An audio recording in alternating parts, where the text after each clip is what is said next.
बीबी रसोई घर में थी।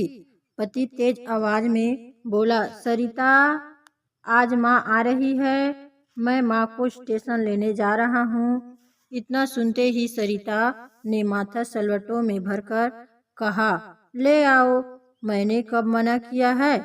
तुम्हारी माँ लाओ या मत लाओ। मेरी माँ? क्या तुम्हारी कुछ नहीं लगती?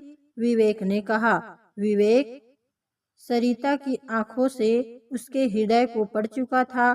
गाड़ी की चाबी उठाकर बोला, देखो सरिता, माँ पिछली बार आंखों में आंसू लेकर गई थी। पूरे 4 साल बाद हमारे पास कुछ दिनों के लिए आ रही है। मैं चाहता हूँ सब हंसी खुशी रहे। पिछली बार जैसा कुछ नहीं होना चाहिए। पिछली बार जैसा क्या? सरिता आवेश में आकर बोली, तुम्हें क्या लगता है गलती मेरी थी? तुम अपनी माँ की गलती क्यों बताओगे? तुम्हें अपनी माँ से अच्छा क्या कोई लगता है दुनिया में? तुम्हें तो हमेशा मुझ में ही खोट नजर आती है। तुम और तुम्हारा परिवार ही सही होता है, सारी कमियां मुझ में ही है। बस मैं इस दुनिया की सबसे बेकार बहू, बेकार पत्नी हूँ। विवेक बोला, सरिता, बेकार की बातें मत करो। मैं बस यही कह रहा हूँ, जितने दिन भी माँ यहाँ रहे, सभी लोग उनसे अच्छे से पेश आए, उनके पास बैठे, उन्हें समय दे। सरिता गुस्से से बोली, ठीक है स्वामी जी, मैं घर के सारे काम छोड़कर, बच्चों की छुट्टियां करवाकर 24 घंटे तुम्हारी माँ के पास बैठती हूँ, ताकि तुम्हारी माँ को कोई शिकायत न हो। तुम पागल हो गई हो क्या?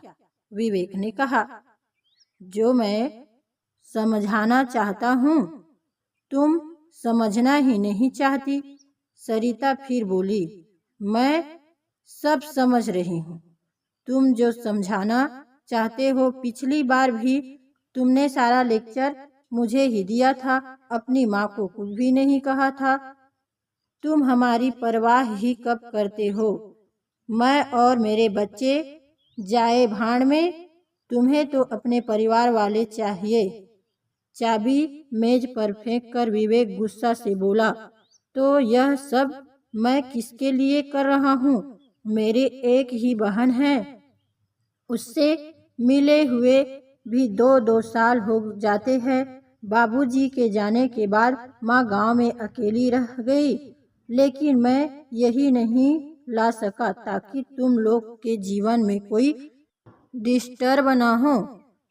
तुम कहती हो तुम्हें अपने परिवार वाले चाहिए। जिस बड़े भाई का हाथ थामकर इस शहर में आया था, उसने सब कुछ सिखाकर इस काबिल बनाया कि तुम लोगों का भरण पोषण बहुत अच्छे से कर रहा हूँ। उस भाई की मृत्यु के बाद कभी उसके बच्चे को 2 पैसा का सहारा नहीं दिया, और तुम कहती हो मुझे मेरे परिवार वाले चाहिए। माँ के साथ तुम लोग जैसे सलूक करते हो, क्या मुझे पता नहीं? सरिता ताव में आकर बोली, हाँ हाँ बोलो, मैं भी तो सुनूं। कैसा सुलूक करती हूँ मैं तुम्हारी माँ के साथ, तो सुनो। विवेक भी आज दिल की बात कहने के मूड में था। अछूतों जैसा व्यवहार, बच्चों को पास न जाने देना, माँ को यहाँ आकर भी 2 रोटियां खुद ही बनानी पड़ती है, तो धिक्कार है ऐसे औलाद होने पर। और सुनो, बचपन में मुझे रात में उठकर रोटी खाने की आदत थी। उसमें कभी ऐसा नहीं हुआ कि मैं रात में उठा और मुझे रोटी नहीं मिली। माँ हमेशा 2 रोटी बचाकर रखती थी मेरे लिए। यह सब कुछ होने के बावजूद भी माँ को कई दफा भूखा सोना पड़ा। ऐसा क्यों? सरिता बोली, मैंने कभी नहीं कहा तुम्हारी माँ को रोटी बनाने के लिए। मेरा दोष बताओ। विवेक बोला, इसमें तुम लोगों का दोष नहीं है, बल्कि मैं ही अपनी माँ का लायक बेटा नहीं बन पाया। ये जो आज हमारे पास घर, गाड़ी, स्टेटस है जिसकी तुम मालकिन बन बैठी हो, ये उसी माँ के आशीर्वाद से है। मेरी माँ के आते ही तुम्हारी बीमारियां शुरू हो जाती है। मैं चुप इसलिए रहता हूँ कि घर का माहौल खराब न हो। सरिता, आज पहली और अंतिम बार तुम्हें बता रहा हूँ, अगर इस बार माँ को कुछ भी दिक्कत हुई तो वह विवेक देखोगी जिससे तुम आज तक नहीं मिली। आज विवेक अपने मन में दबी टीस पूरी तरह से कह देना चाहता था। विवेक का पहली बार ऐसा रूप देखकर सरिता ने अब चुप्पी साध ली थी। माँ वही दरवाजे के पास खड़ी पहली बार अपने बेटे विवेक को अपने लिए जिरह करती हुई सुन रही थी। माँ की आंखों में आंसू का समंदर उमड़ पड़ा था।